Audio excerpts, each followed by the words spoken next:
Thank you for joining this D2L demonstration series. Today we are going to be modifying quizzes with differentiated release conditions.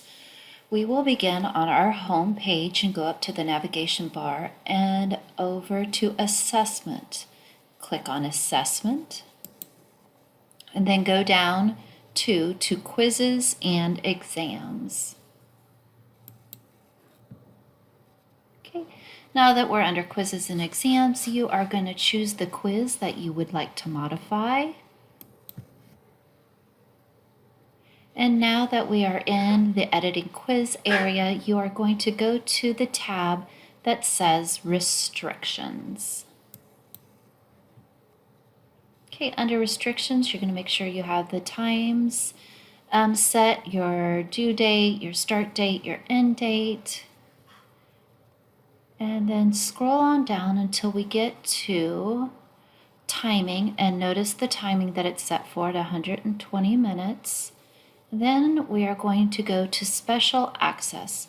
At Special Access, you need to make sure that the Allow Selected Users Special Access to this quiz is selected.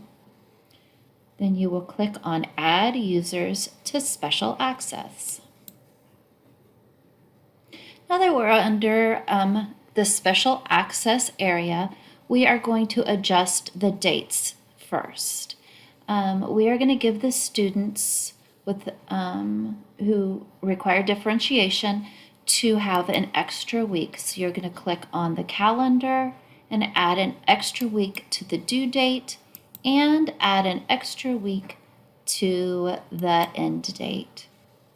We're going to scroll down to timing, click on enforced time limit, and we are going to give these students an extra 60 minutes.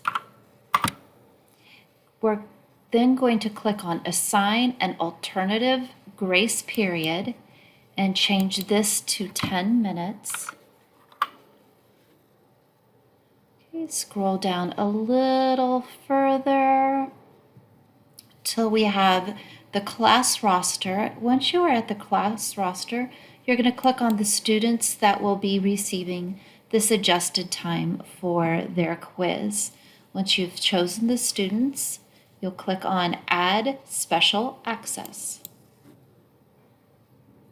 All right, now scroll on down to make sure that everything's saved as you would like. So we have down here the students that we've selected. They do have 180 minutes now. It began on the 14th, and they have the extra week until the 28th to turn in their quiz. So all looks good. You're going to click Save and Close, and you have modified your quiz with differentiated release conditions.